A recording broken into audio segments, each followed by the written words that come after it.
Welcome to Let's Talk Better Forestry, a space for conversations about forests, the people who work with them, and the policies that shape them. We're here to slow things down a bit, to go beyond the headlines and hear from the people behind the work, in their own words.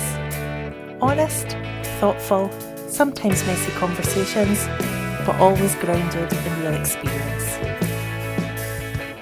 Hello and welcome to the Let's Talk Better Forestry podcast. I'm Morag Paterson, and today I'm delighted to be joined by McNabb Laurie of Dumfries and Galloway Woodlands. I will say that I've very recently become a trustee of Dumfries and Galloway Woodlands in a voluntary role, just for transparency's sake. But with that said, over to you, McNabb. Tell us a little bit about who you are and Dumfries and Galloway Woodlands and what you do. Hello. Yes, well, thank you for inviting me on. I'm very flattered to be invited. You've had some incredible guests in recent episodes, so I'm hoping that you won't notice too much of a tail off in listeners when we do this one. But yes, so hi, my name's McNabb Laurie. 2.5 years ago, we started this new enterprise called Dumfries and Galloway Woodlands, which is now set up as a registered charity. There were a number of strands of why we set up Dumfries and Galloway Woodlands.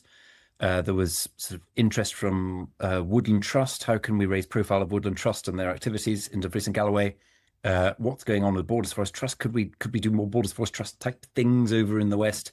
And interest. There was a lottery project, Galloway Glen, was coming to an end, and then also this idea locally that there's quite lots of involvement, lots of interest in trees that are being planted in Dumfries and Galloway, and how can we try and keep some of that money and activity locally? And so we had sort of 4 or 5 different strands coming together to allow us to give it a punt and say, let's see if there is appetite or interest here in setting up a local charity. And it's just gone so ridiculously well in how it's all gone. We're very lucky. We had support from Woodland Trust, Scottish Forestry, Dumfries and Galloway Council. We had support from the lottery, which has been absolutely vital to allow us to sort of accelerate our learning process.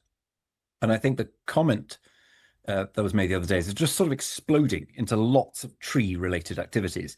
The headline aim is to try and support landowners to fulfill their ambitions with native woodland creation. So we are popping up all across Dumfries and Galloway, which is 8% of Scotland, as you'll know, Dumfries and Galloway. So quite a large part of Scotland.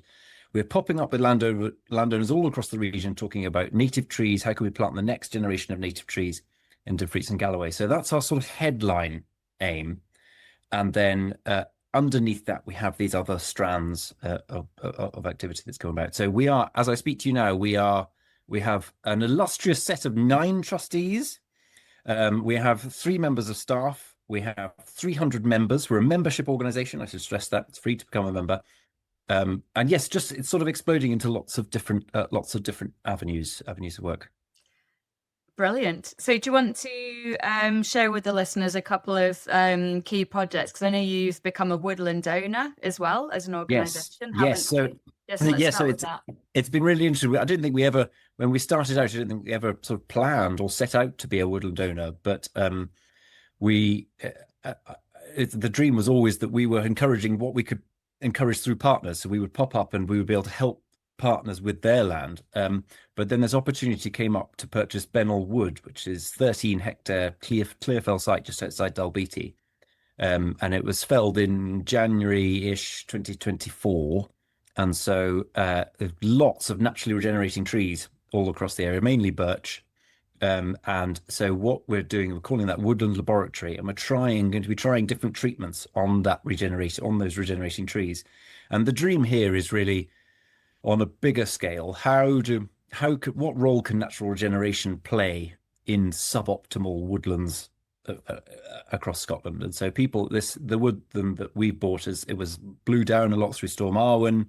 It was very difficult to clear, we understand. So it's sort of suboptimal for commercial production. Is there a role there for natural regeneration? So we're trying really hard to measure the economic, the ecological, and the social benefits on that site. And then when it gets really exciting is through 2026, we're going to try and agree the the treatments that we're operating or going to sort of administer onto the emerging trees.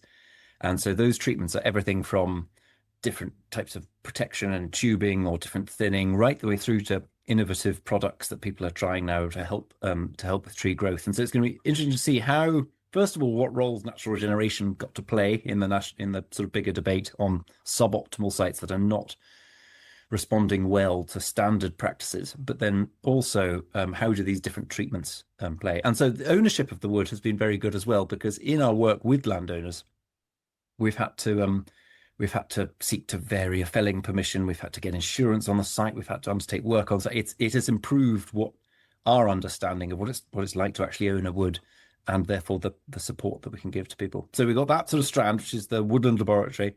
The education and community engagement work has just gone better than I could possibly have imagined. We're working with school groups. We've got acorns and crab apples being brought on at the moment in the polytunnel in prison in Dumfries. So they've got lovely big polytunnel set up there, and we're going to be able to use that as a resource for oaks and crab apples that we're planting. We've obviously worked with the South West Scotland Community Woodlands Trust on the crabapple genetics. And yeah, the events and the engagement has shown us really, I think, that there's a lot of trees being planted in Dumfries and Galloway at the moment, but there is still a lot of interest in the heritage of native trees and how that connects to skills and feeds into today's challenges of land use change and population dynamics and rural depopulation and all these challenges. I think the history of Dumfries and Galloway trees has been driving us on that, really. Brilliant. So there's going to be lots more to come and lots to watch out for in that space of what happens on that woodland. So I'll get you back on in the future to hear about that. And we'll talk a little bit more about the kind of like economic and community side of what you do later on. I wonder if you want to talk a little bit about the Glaisters Bridge project on the Upper Air. Yeah, so we set out to try and fulfill landowners' ambitions for native woodland creation. And I think when we first started, we imagined we'd be able to work across all sectors, try and work across all sectors of forestry, and bring sectors together and how it would work. But I think the better description really is that I think Dumfries and Galloway Woodlands were trying. The phrase was used at a trustee meeting recently about us being a bridge, just be a bridge between different sectors. I think that's possibly almost a more deliverable, more immediately deliverable role. And so all the right way from the start, we've been trying to say, yes, we've got a headline focus on native woodland creation, but we are keen to work with and seem to work with all sectors or all parts of the forestry sector. And as you know, Dumfries and Galloway, absolute engine room of commercial timber in Scotland, if not the UK, possibly. And so lots of commercial investment going into new planting schemes. And the question then comes up is, if that is happening in Dumfries and Galloway, how can we add value to it? Is there an opportunity in this to add values that address social challenges, ecological challenges, or economic challenges for the region? And that's the sort of place we're trying to get to, which is, if it's happening in the region, how can we add local value to it? And so we a couple of years ago we started this project called Woodlands Plus, we've been calling it, which is basically adding value to woodlands in the region. And that was working across 3 sites. And we funded we got money from Glencoe District Trust, which is a local wind farm fund. We funded an intern with Carspan Community Woodland. We've done some really exciting public access benefits of panels and benches and a sculpture that's underway for Waterside Hill. And then we've been working up at Glaisters Bridge. And so Glaisters Bridge is the Glaisters Bridge Community Woodland, as we're calling it, is approximately 5 hectares on the edge of a much bigger, relatively standard percentages commercial plantation or afforestation project. And so what's really exciting with this, and absolute credit, by the way, to Joe Seed, who was integral at that time, is that we were able to negotiate with the owners of Glaisters Bridge, which is Foresight, with the help of the forestry agent, which is EJD Forestry. And we were able to say, look, if this is happening, you've had approval for this, how can other angles here that can have community benefit? And so this is when this discussion about leasing a part of their land to the community came about. And so in 2023, or was it 2024? I think they actually signed this 20-year lease on the Glaisters Bridge community woodland site, with an ambition also of a sort of partnership working area bigger than that, which is about sort of 90 hectares, much bigger area. And so this is a site which is not it was not due to be planted with spruce trees. It was a sort of open on the edge of the site, and what we've tried to do with that is show this model of partnership, sort of shared land use management sort of work. And so, yes, the lease was signed by an organisation called Upper Air Environment Trust, which is a SCIO with an interest in the area. I'm one of the founding trustees, as is Joe Seed, and we've got Kerry Morrison as well as the other trustee. So the lease has been signed to a community body, and it has given us an ability to discuss and undertake community improvements on that site. And so that's included all the glorious obligatory elements here, which is paths, benches, signage. But then we're starting to push the boundary a little bit now. We've been doing some native tree planting with volunteers and school groups. We're talking about car park. We're talking about wildlife scrapes. We're talking about different habitats on the site. And then when it gets really exciting is we've got this leased area, which is sort of starting to get a bit known now locally as a place you can go and walk your dog and a place you can visit and things. Yes, and then it's all about building relationships, really, as we've been able to show that the community and the developer can work together, and now we can start projecting into the bigger partnership area. So the lease was described as a sort of keystone lease because it's not an enormous area, about 5 hectares, but it has, the word lease has a sort of resonance with people, is that this is leased to the community. The community are able to use this. Yeah, and it's been interesting because I think all parties probably have learned through the process of how this is going to work and how to do it. And then so we sign a lease. That's brilliant. We sign a lease. Oh my goodness, we immediately have to it's our responsibility to take out public liability insurance. We have to start managing this, and we have to, so we've been learning about the responsibilities and liabilities of management. But yeah, it's sort of explored the potential for underutilized parts of woodland creation schemes being leased to the community, or having sort of increased community access. And the exciting thing with that, obviously, sorry, I will stop talking in a second, but the exciting thing with that is that when you start to look at how many woodland creation schemes we have in Dumfries and Galloway, how many of them have open areas or underused areas or anything like that that's not integral to the operation of the woodland creation project, that this could snowball quite quickly. And there's because obviously, because I'm local, I've seen that leased area attracts quite a lot of community energy, doesn't it? There's all sorts of activity and events that go on there. And I think it really highlights how little bits of land that can be sort of dismissed as useless or rubbish or poor or... Well, you 100%, and I mean, the great phrase is, "Oh, it's the middle of nowhere, McNabb." And obviously, the secret is actually that nowhere in Dumfries and Galloway is the middle of nowhere, and there is connection, there is heritage everywhere. And so we had the paths cut on a Tuesday day, and I went up on the Wednesday night to see how the new paths were, and there was someone walking on the path, and I was like, "Where on earth have you come from? This is amazing." And she said, "Oh, I just saw the paths had been cut, and I saw that there was a sign up and things, and so I was able to use it." And I thought that's so good, because this just feeds into the narrative. We have this amazing Land Reform Act in Scotland, we have amazing access legislation, but fundamentally, as taking access, it wants to be pleasurable. You want to feel like you're allowed to be there. You're not going to be treading in something or walking into something. So even these things like putting paths in and things, people do appreciate it because it just becomes an awful lot more enjoyable place to have access. So yeah, I like the phrase community energy because it's surprising because there hasn't been a lease like it, there's been lots of people interested in it and they come to it. And even that in itself is brilliant because those are people who have to stay in the local town that night. And it's an idea of, on a very small scale, how can we just slightly soften the edges between sort of community groups, community interests and community ambitions and the bigger sort of landowner and sort of headline points is quite interesting. Yeah. So you've got the environmental benefits there because you're doing some riparian planting as well, I think, aren't you? And then you've got local economic benefits.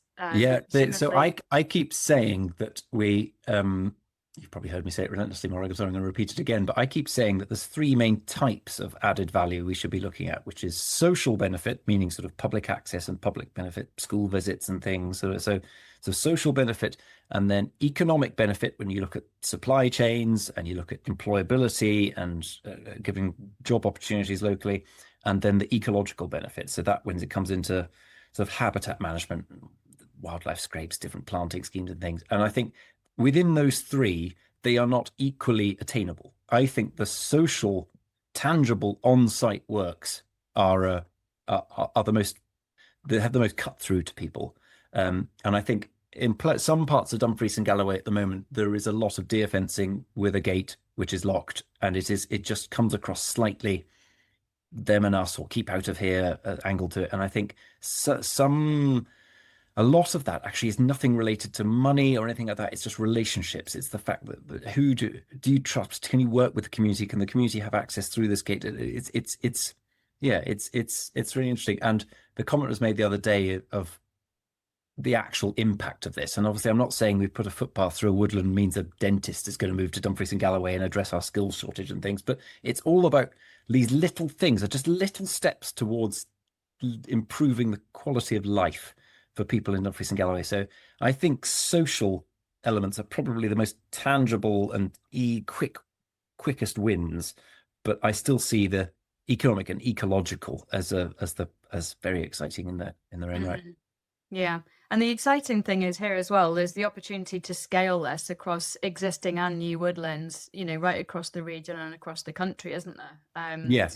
It's immediately scalable. And so we've been pushing, so I've been meeting a range of investors who means Dumfries and Galloway now, and we're rather exciting to be talking to you today because we are just about to announce a brand new arrangement. We're calling it a sort of regional agreement or regional community added value agreement.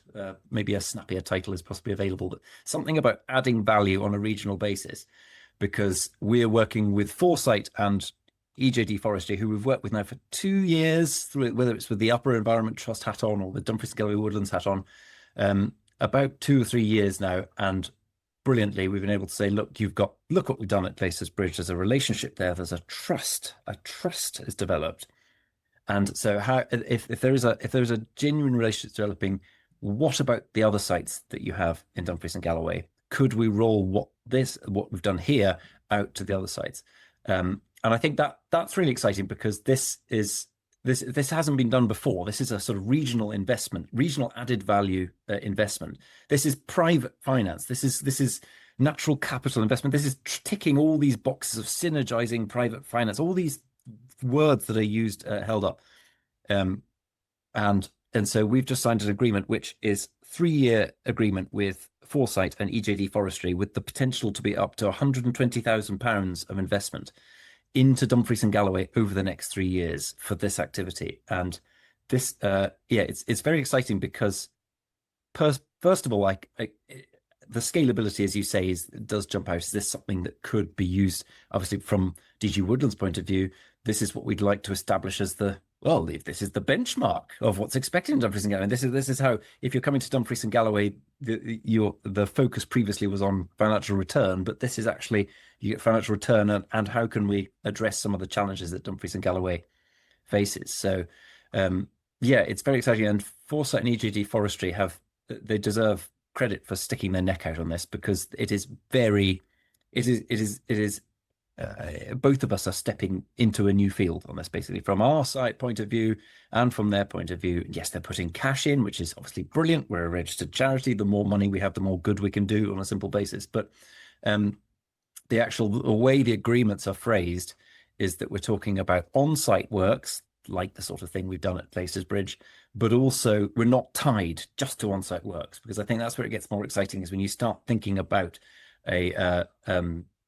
different angles of employability or work job skills and things like that, is that they're not often tied to a particular site. It's actually working in a particular area or region or something like that. So Yeah, so first of all, we've got lots of flexibility in precisely what we do with the money, and also we're not tied to particular sites, which is quite good as well. So the first step of this, I think, is going to be we need to now go out to the local communities around the sites themselves and start saying that this is you've seen that woodland's established.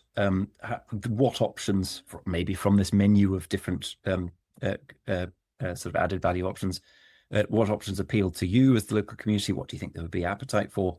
And we can sort of take it from there. So it's sort of yes, it's bridging between the two a little bit. Wow. Yeah, and it's quite groundbreaking, isn't it? In terms of sort of status quo in the current picture. So it's going to be so interesting to see how this pans out. And I've got so many questions to ask you about it. But I think fire away, Morag. Fire away. Thanks. I think one of the first ones would be then, just based on what you've just said, that you'll go to the communities by those woodlands. It's important to point out, if I understand this right, it's for existing woodlands. So this decision to offer community benefit is in no way tied to consenting new forests. No, we've been, so it's just landed nicely in that who we're talking to at the moment, which has obviously been the Foresight and EJD focus, have a suite of, I think it's 7 or 8 established woodlands in Dumfries and Galloway, one of which they've done this Glaisters Bridge sort of proposal on.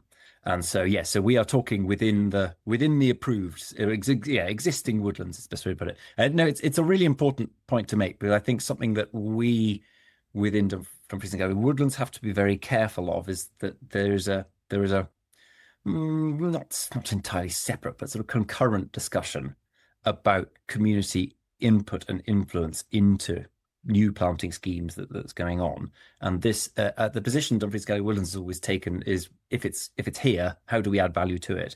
And I think we probably have to be alive to that risk, is that we're seen as generally sloshing into the community benefit or community inducement or whatever it would be category. And I think we have to be absolutely clear and say no, this is existing woodlands, this is what we've done at the Upper Erside Glaisters Bridge site. How can we take models of that elsewhere?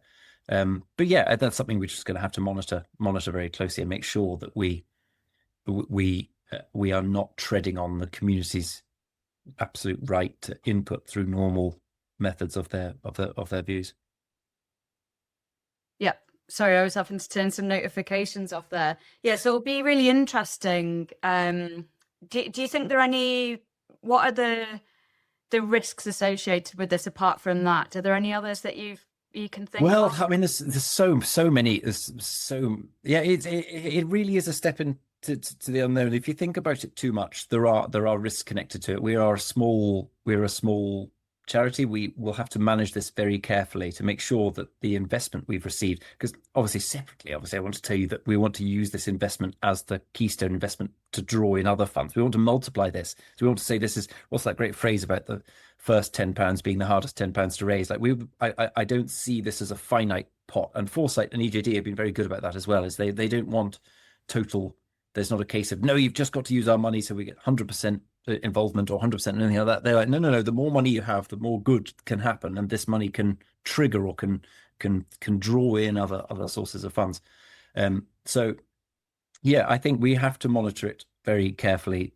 We're a small charity. Cash flow is always in my mind, obviously, in terms of paying staff and keeping things ticking over. But what I'm interested in is the blend between the on-site works and the sort of regional off-site, the jobs, the apprenticeships, the things like that, because those are going to be the harder things to manage. Sometimes letting a contractor do some work on a site, you've got control of the finances on that, and there's timescales and things like that. Whereas the minute you start tackling some of these harder issues, like how do we encourage people to consider forestry as a working future in Dumfries and Galloway, I think that becomes much harder. So yeah, so that's one of the challenges. There is a question you could say is to what extent can we represent the communities of Dumfries and Galloway? And I think we've got to be very careful in making sure we don't come across as we represent, because we don't. We're a membership organisation. We've got 300 members, but we are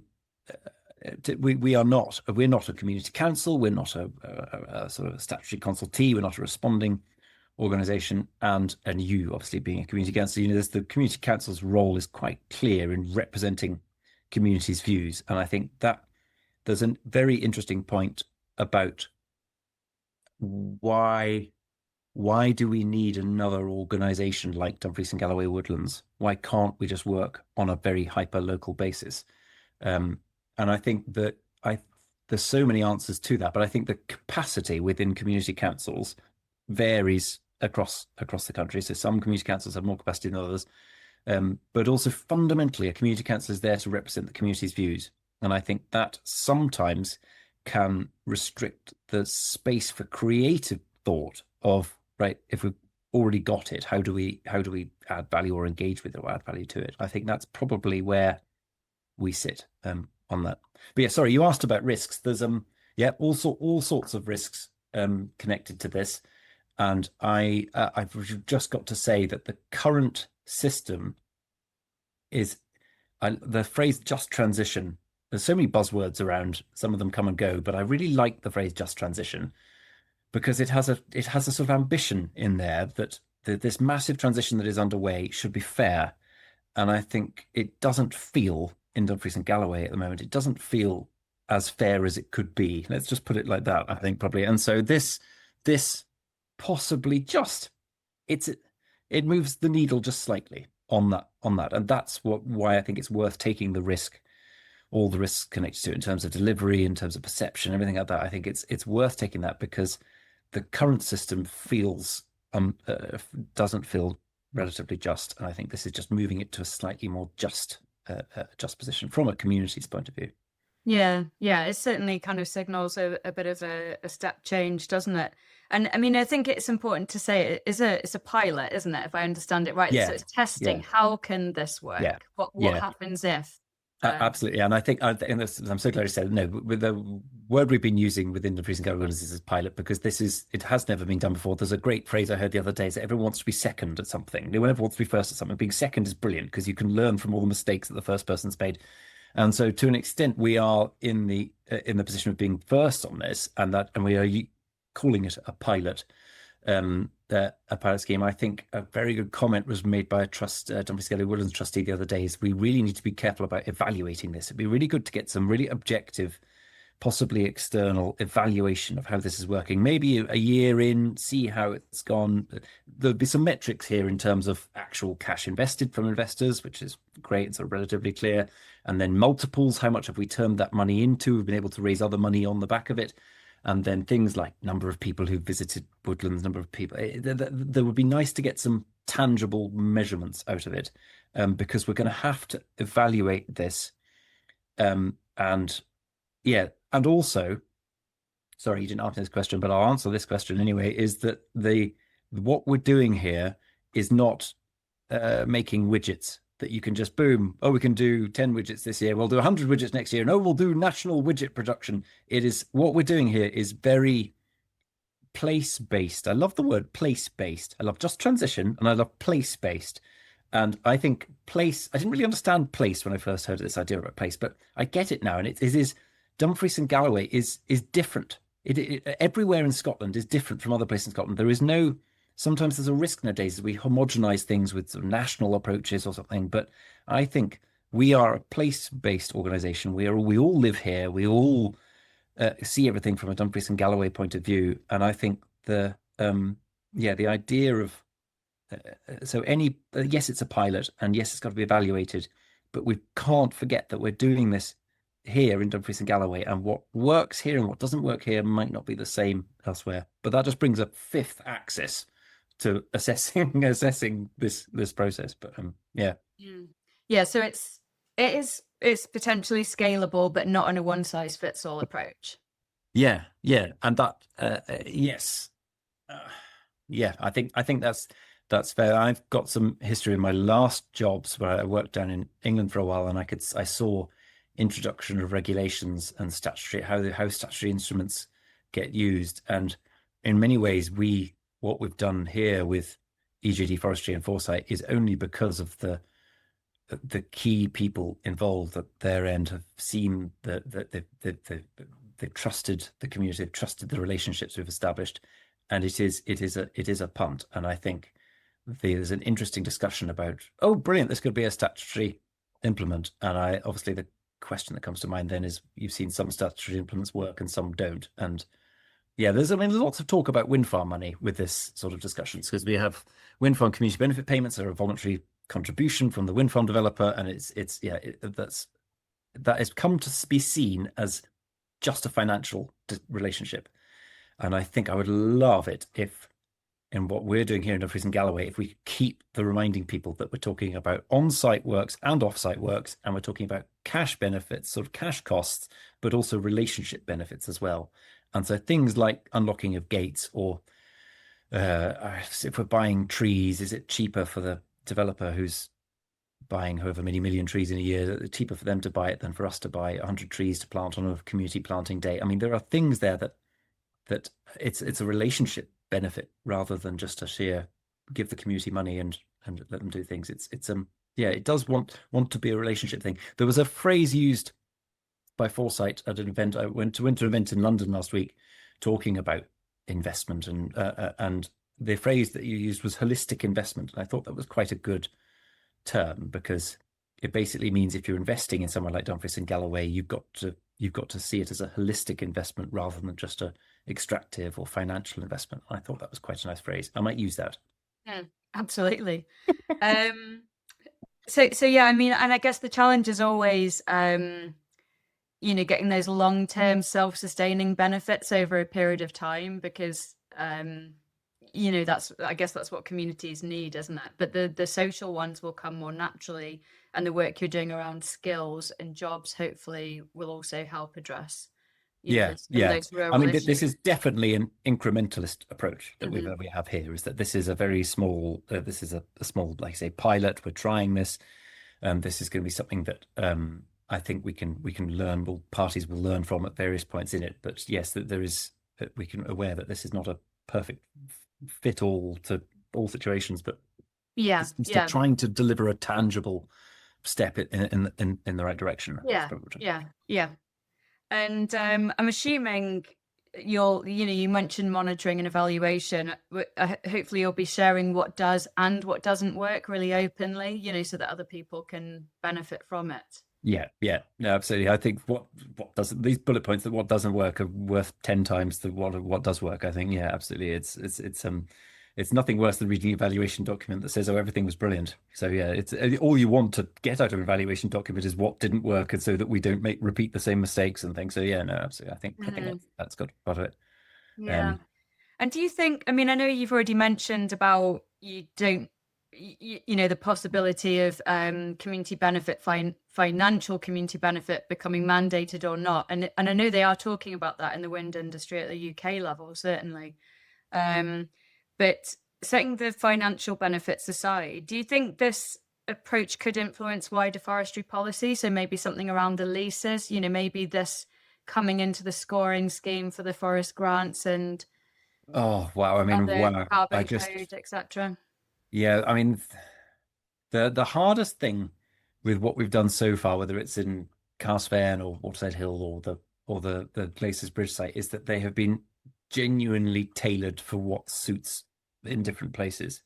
And so even within the word lease is so hard, because your natural implication when you see, D&G Woodlands is now doing Glaisters Bridge type things across the 5 or 6 other sites in Dumfries and Galloway, immediately think, there's going to be a lease on each one. But we had quite a good discussion with Foresight about this, is that no, that we needed to do the lease to get people's attention and to get the cut through of what this potential is. Also, the community to buy into the concept. But with the Glaisters Bridge site, we had to set up a separate SCIO to sign that lease, and without realizing it, you could drown under the weight of SCIOs in Dumfries and Galloway. And I think the lease, the best way to see the lease angle is as how I'm on an operational basis. I'm seeing the lease angle as an option on the menu of whether it's suitable or not. And so, I mean, yeah, it's mind blowing when you think about should a lease be mandated or something. Is that I shiver slightly. I'm just saying my honest opinion here, Maria. This is only my opinion. I shiver slightly about mandating things like that, because there are only so many people willing to stand in office bearer roles and and if it's mandated, if there isn't the community appetite for it or isn't community bandwidth for it, then it'd be terrible to see it mandated, and then it just becomes a fiscal drag on everyone's sort of. Yeah. But so I suppose I was thinking more of that thing you're talking about, a menu, so when forest schemes come forward, there's a menu of like options of kind of like case studies of things you might want to do with the community might want to do with you, because it's also, like you say, it's very important that people are doing what the community wants to do, and that it would be demonstrated that at least some of those things have been on the table or offered, and talked about in the process. So it's not a case of you have to do it, but you should have at least had conversations, and not necessarily a lease. It could be any of these other things that you're talking about. Yeah. Oh no, absolutely. And it's funny because we talk about Glaisters Bridge, and it is only 5-hectare site that is the least site of it, but we have only scratched the surface now of the things we are doing on the site in terms of, we were trialing that, that Trico treatment that you put on to stop. We were trialing different treatments and different planting tubes and stuff like that. That's all. It basically, we have the space, the oxygen to do that, and that is following steers from people. When we were doing native tree planting, there was a comment about lime. Oh, no, we good if we could do some lime, and there used to be some lime around. Blah, blah, blah. And so we had this rather strange situation of designing the trees that we wanted to put on Glaisters Bridge with this real thrust from the community of lime. We just really want to put some lime on there. And so brilliantly, we're able to work with EJD Forestry and Foresight, and we've got a sort of an avenue of small leaf lime there. But that, to an extent, that was a sort of authentic community engagement hook of it. So I'm not really answering your question, Morag. I'm so sorry. No, I think that's fine. It's a conversation as opposed to a sort of like yes, no, black, white thing. Yeah. And I mean, I suppose this next question might help as well, because it sort of asks it from the future. What would you hope communities are saying about this initiative in 10 years' time? Good question. I mean, I suppose, you mean the initiative, meaning the signing of this regional 3-year sort of partnership? Yeah, absolutely. I mean, obviously, I would like more of this. I would like this to happen more. What you asking me what I want out of this on a personal level? What I want out of this is, I would like the bar for, if you're investing in Dumfries and Galloway, you are very fortunate to be investing in Dumfries and Galloway, and this is what we expect in terms of community engagement and community aspiration. And I think what we've done here with this agreement with Foresight and EJD Forestry has shown a way that works, and we're going to have to evaluate it, have to make sure whether that's the best model. But I think if we have given space to the bigger question, which is sort of just demystifying and breaking down relationships generally between different silos of community or investor or anything like that, I think that's probably that's what drives me. Is I want to challenge preconceptions on both sides, preconceptions from investors about what communities are actually like, but also try and say that if you're investing in Dumfries and Galloway, this is the added value that you can bring from an investor point of view. I think that's probably what I would hope. Because that this reminded both parties that trust can be developed and relationships can be developed and value can be added.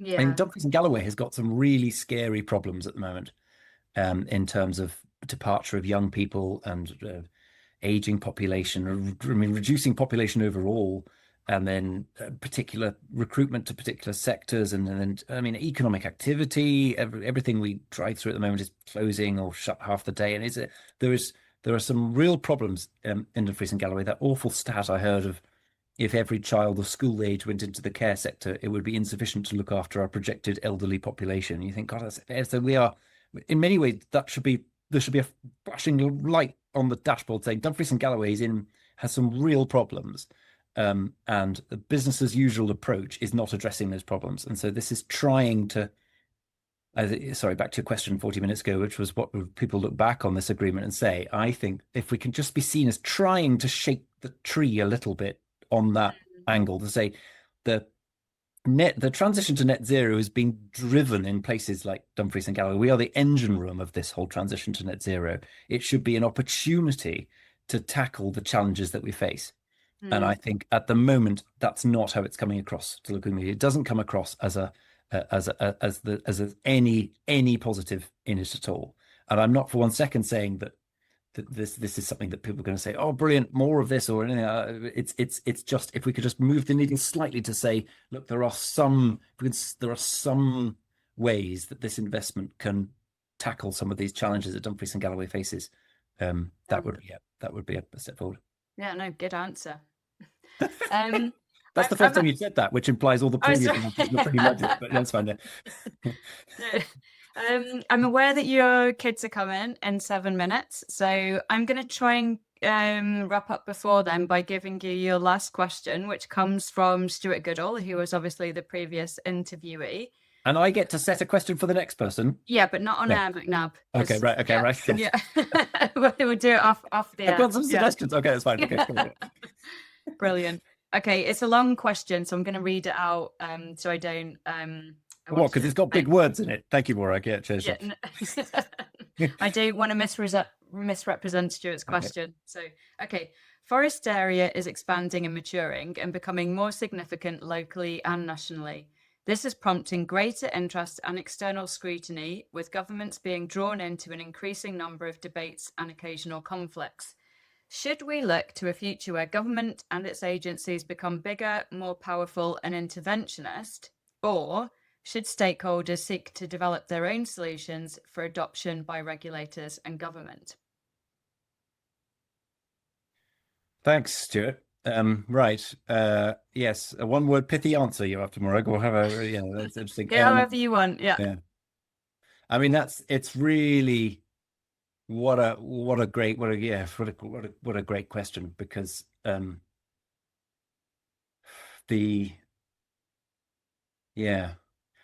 wonder, this comes down almost to the fundamental point here is, this is not Stuart's question, but I suppose you could take it as, can the market manage this without intervention?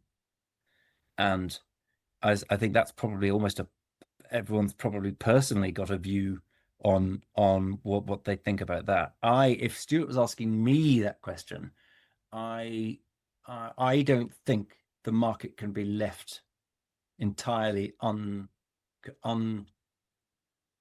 uncontrolled to manage the problem of the challenges we're finding, in particular in places like Dumfries and Galloway with the forestry that's arriving. I think there does need to be some sort of I call it partnership working, and I suppose the implication of the question is that there is a statutory rule there or a role for public. I'm not a public sector employee. I work for a charity, so I'm sort of out of, I'm in the third sector, as it's called. I'm going to need some time to think about that. That's a very tricky. What do you think, Morag? What would you do if Stuart asked you that question? Oh, nicely done. It is a meaty one, isn't it? I did, when I read it, I thought, okay, that's why I printed it out in big letters. Actually, from what I've seen already, over the last, say, 6 years in the forest sector and with communities, is that there's a bit of both. I think there's a bit of policy gets developed, whether it's kind of like voluntary best practice or it's a direction of travel. We have land rights and responsibilities. We've got land reform, and there's definitely been a sort of push towards community benefits for communities, obviously. But also what I've seen is like Confor and the forestry industry taking on things and doing it much quicker than maybe some of the government agencies would, like the work on community engagement guidance. And like with what you're doing with Foresight and EJD, you're going out there and trying something that then might get adopted. So I think it kind of goes back and forth a little bit. And I think effort's required on all sides, not just expecting one or other party to do it. I've got a better answer. Can I have a quick go at a better answer of the previous question? So, please do. I'm not in the least bit offended. Yeah. Sorry, no, better answer for me. No, Yeah, yours okay. is the picture pretty good. No, if I were to give a better answer than the burbling answer I gave before, is that it's been quite interesting. So we were working with this with a Foresight and EJT Forestry, and Foresight have been very open in why they're making this investment, why they're saying this. They see this as a business. This is a business decision, and they are differentiating themselves from their competitors by getting in, by trying to set the curve for how this works, and trying to see this as a differentiator.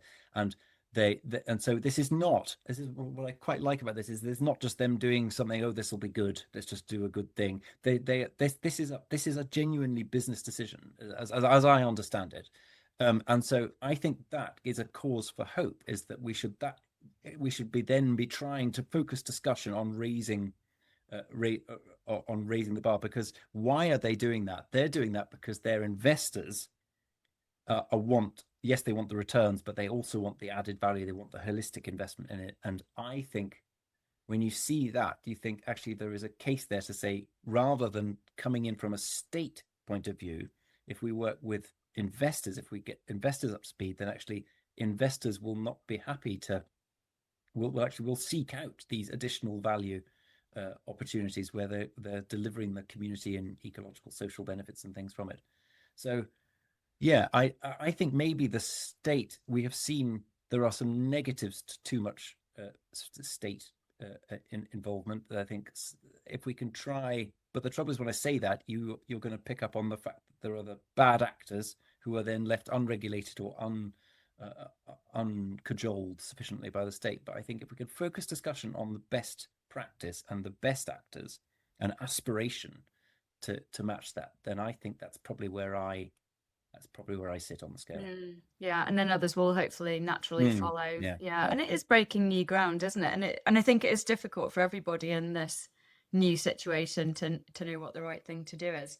But anyway, I think he managed to answer that wonderfully. And I'm aware we've got precisely 1 minute before your kids run through the door. So I'm going to I'll ask them Stuart's question and see how they handle it. They'll probably make a better job of it than I will. But we can put it in the show notes, McNabb. Yeah. Brilliant. Thank you so much for joining us. I really, really appreciate it. A huge thank you to everyone who's listening as well. And don't forget, if you subscribe to the podcast, you'll get notifications when we release new episodes. And so with that, thank you again, McNabb, and we'll see you all next time. Thank you. Bye for now.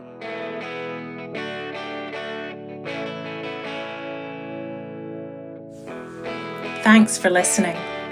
If something sparked a thought, a memory, or a bit of healthy friction, that's what we're here for. If you'd like to be part of a future conversation, please drop us a line. You can sign up to Forest Policy Group or support the work we do with a donation. It all helps to keep things moving forward. Until next time, take care.